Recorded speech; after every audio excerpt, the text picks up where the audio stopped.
Hey guys, my name is Micah Watson, and today I'll be giving you 5 or more sound design tips when creating your own tracks using sample packs. To start, we're going to listen to this track that I made using only samples from a car. I will show you in the description where you can get the sample pack. It's from Gardnsound, and here we go.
And there you go. So my best tip when it comes to sound designing and working with sample packs is to recreate as much as possible. Take a sample, so here's the sample pack, car noises. And if you like a particular sound, you can use it, dry just as it is. Like this revving is pretty cool. But what I've done a lot in this whole track is to take stuff, mess it up, resample it, mess it up, resample, and so forth until I've got something completely unique. For instance, let's have a look here. Let's take just this piece here. Now, I want to recreate this into something else that I can then further process. So some basic things you can do is transposing. I mean, already that sounds pretty cool. Now, if you create a new track, Command T, set it to resample, record enable, and make sure this track that you've just played is soloed, and hit record. You're recording the outputs into a new track. So then we can work with this now. And we could further transpose this. I mean, you get some really interesting glitchy things. But another thing you can do is, instead of transposing it, and I know this is really basic, I'll get to some more interesting things shortly, but I don't want to take for granted that you know all of this. You can warp it and stretch it, and I'll get back to this shortly when creating basses. But a quick way to stretch it to its full extreme is just to put 999 under tempo. So yeah, and then you could resample this and then further process it. But what I actually want to show you, and the thing that Mr. Bill taught me is, so let's go to our engine revs. Now, if you use time-based processing, something like reverb, anything that just kind of makes the sample sound longer than it is, that introduces artifacts. Now, generally we can't hear it just sommer. If we just amplify this to the max, we can start hearing the artifacts. So take a utility, just push the gain. Come on, little slow laptop. Just push it to the max, don't worry, I will not play it like this. That will destroy my ears. Put a limiter at the end. I'm going to limit it quite a bit. Just in case, let's make it softer.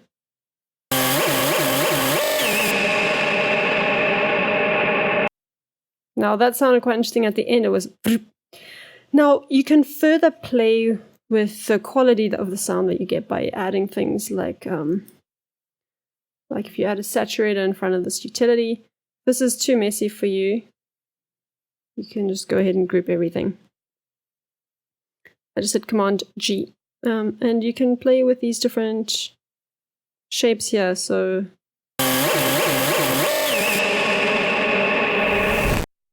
now here at the end is a completely different sound. In fact, that could be used in transitions. But anyway, now we're going to go and resample this again. So awesome. I'm going to solo this. Now we got a cool transition thing at the end. It's almost like a reverse of something, when you reverse symbols at the end or beginning of a new section. You could use this instead. just get the ending.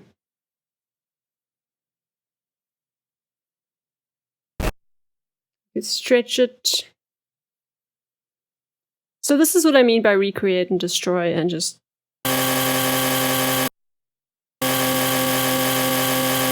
You know, and from this you might think, hey, that might make it a very interesting, like, addition to a Supersaw type thing. That's going to be my tip too. How to make pads from pretty much anything. So let's just use this that we've created from... What was the first thing we created? A car rev. So we took an engine rev. We took this engine rev, we transposed it, we put reverb on it, lots of utilities. Before that we put a saturator and a limiter. Right, then we resampled it to get this interesting sounding thing. Then we took the end of that, stretched it out to create this, and now we're going to create a pad with it. Let's create a new track. And I'm going to put that on here, and this already has a pitch to me. It's going to solo this. No, to me it has a very clear no, but if it didn't have a very clear pitch, it's cool. We can give it one by an EQ. So let's just pitch this up. I want it to be an A.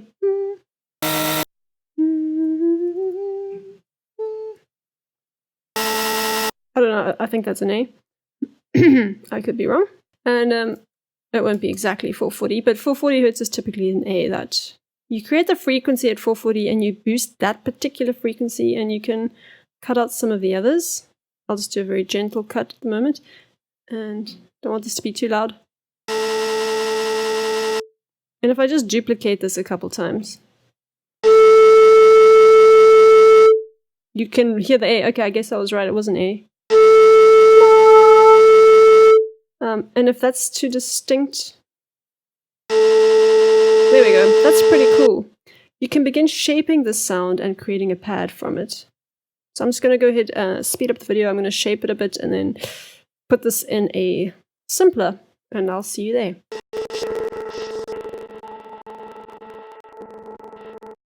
Let's add a simpler. Pull in this resampled track and switch on my keyboard up here.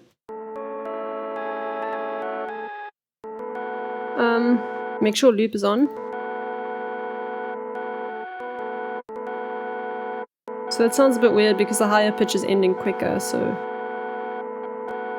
And essentially you can play around with it in the simpler. Now, you don't need to stop here.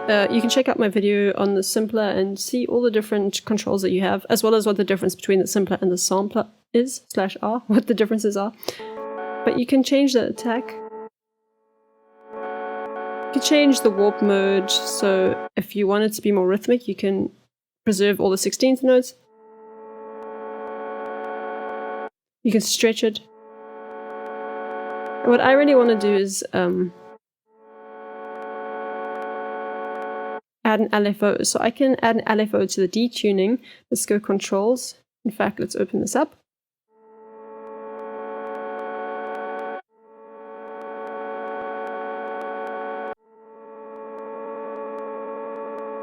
And here now this LFO is altering the pitch a little bit. That's what I just did there. We've got a filter. You can even have it do stuff like this.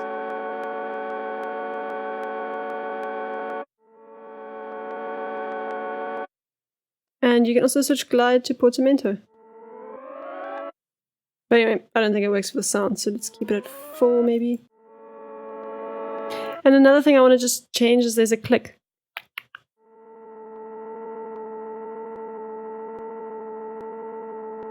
You can usually fix that by setting the start or end warpers to 0 crossings. Snap should do that, but sometimes I find it's not accurate for me. This is okay, there's a bit of a click. You can also add fades. So in the same way you can create pads from pretty much anything by adding an EQ. Oh, what I actually did here is I added an EQ at 440. Then I added an EQ, excuse me, with a little boost here on 880, which is the octave higher than A. And then also at 132 kilohertz, which is, I think is the 5th. So just to give it like a bit more harmonic character, you could get as creative as you want. Anyway, let's move on to the next tip. Let's talk about melodies. There's something I want to show you guys. Is it this? Yeah, so although this is not that interesting, there's a concept here I wanted to share with you. So here you can see I created a drum rack. And in the drum rack, I took different notes. Now you can see this is all from the same exhaust. And therefore they have a similar timbre. It's like if a flute plays different notes. You know, you can still distinguish it's a flute playing on different pitches.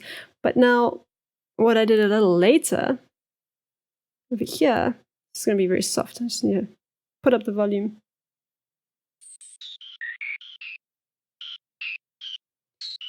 Now, apart from the pitch, there is a subtle difference between these little samples.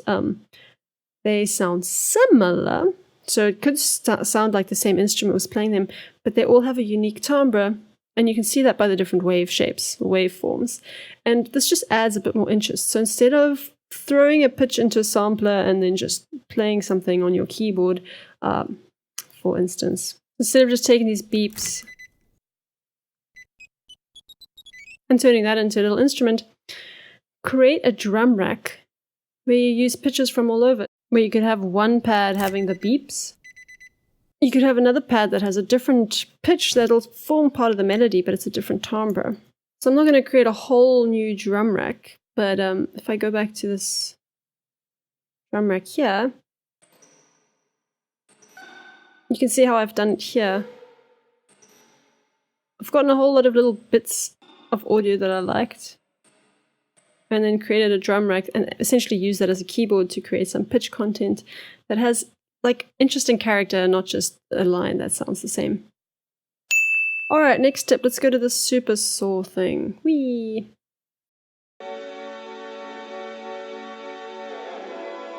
Two things I want to point out. So I basically created this by taking one of those glitchy remake things from adding reverb and lots of utilities and stuff, and at the end I found a little square wave, so I turned that into a synthesizer, and I created a whole bunch of them and detuned them slightly, which you can do under your controls, under detune.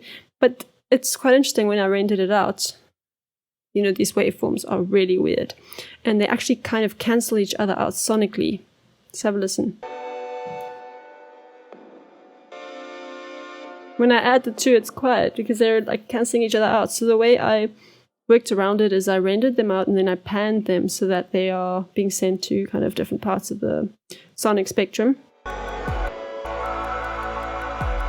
So just bear in mind, if you are making synths with weird wave shapes, you might run into problems. So you need to be very careful about your placement and whether you invert which waveforms and stuff like that.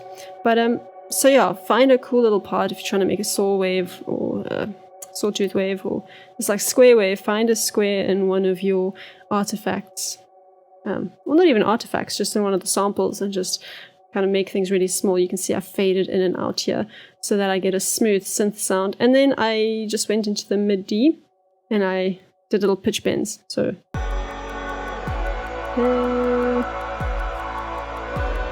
it just adds a bit of character. So to do that, you go into your MIDI clip, you open this envelope tab, go to MIDI control, pitch bend, and pitch bend, I think it's cut off at the screen. Yeah, a little bit cut off, pitch bend. And then you can either hit B and draw in something. You see here, it kind of snaps to my grid. I can change my grid size by hitting Command 2, or Command 1, or Command 3, or Command 4 to switch it off completely. So the bigger my grid, you can see how that impacts the drawing.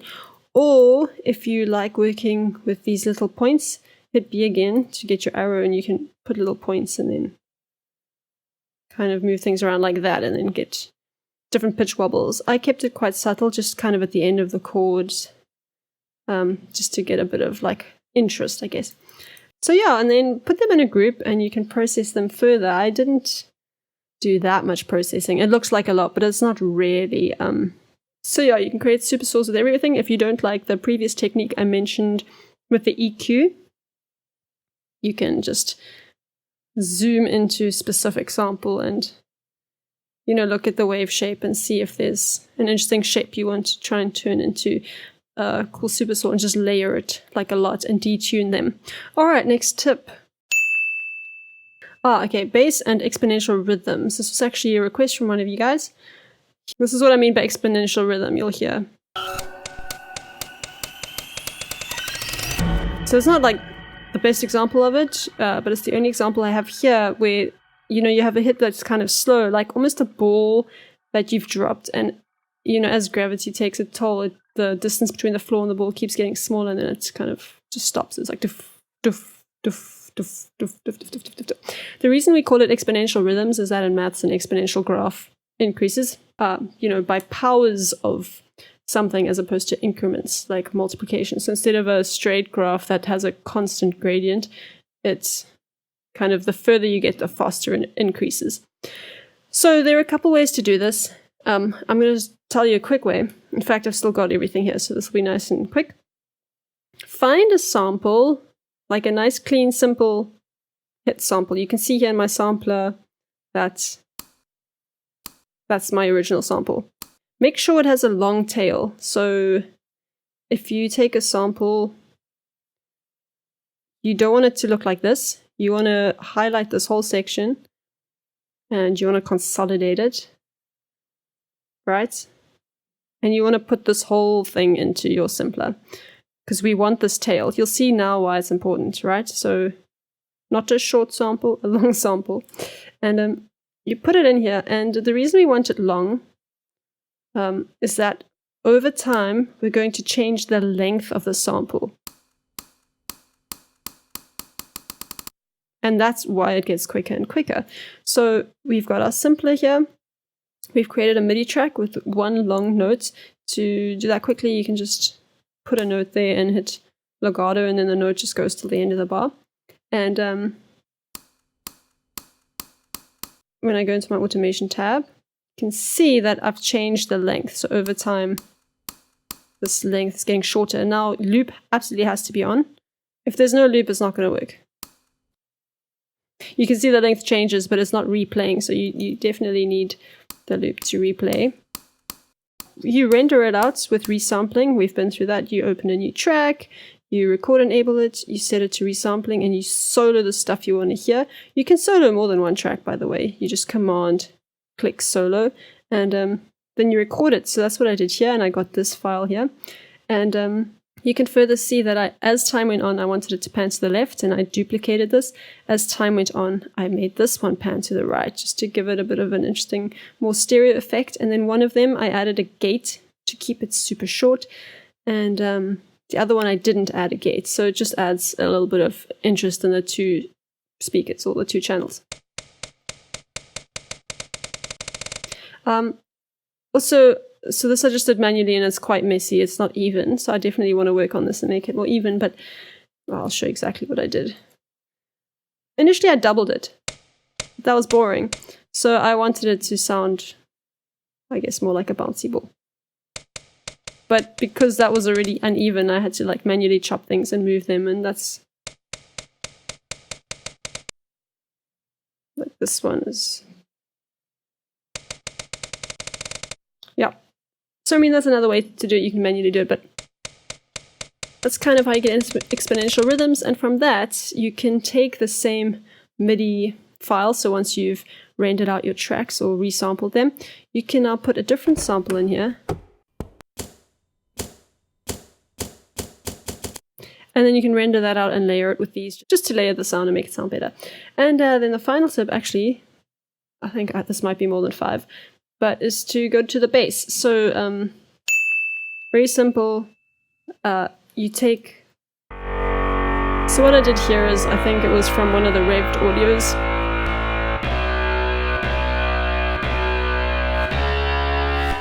Yeah, I just put a reverb on it, lots of utilities, saturator, before the utilities, and the limiter, and then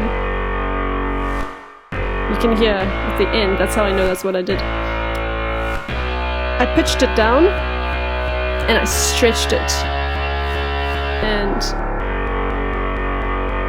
then I just put it on a sampler. So that was really, really easy, and it really just is a matter of playing around a little bit, stretching things.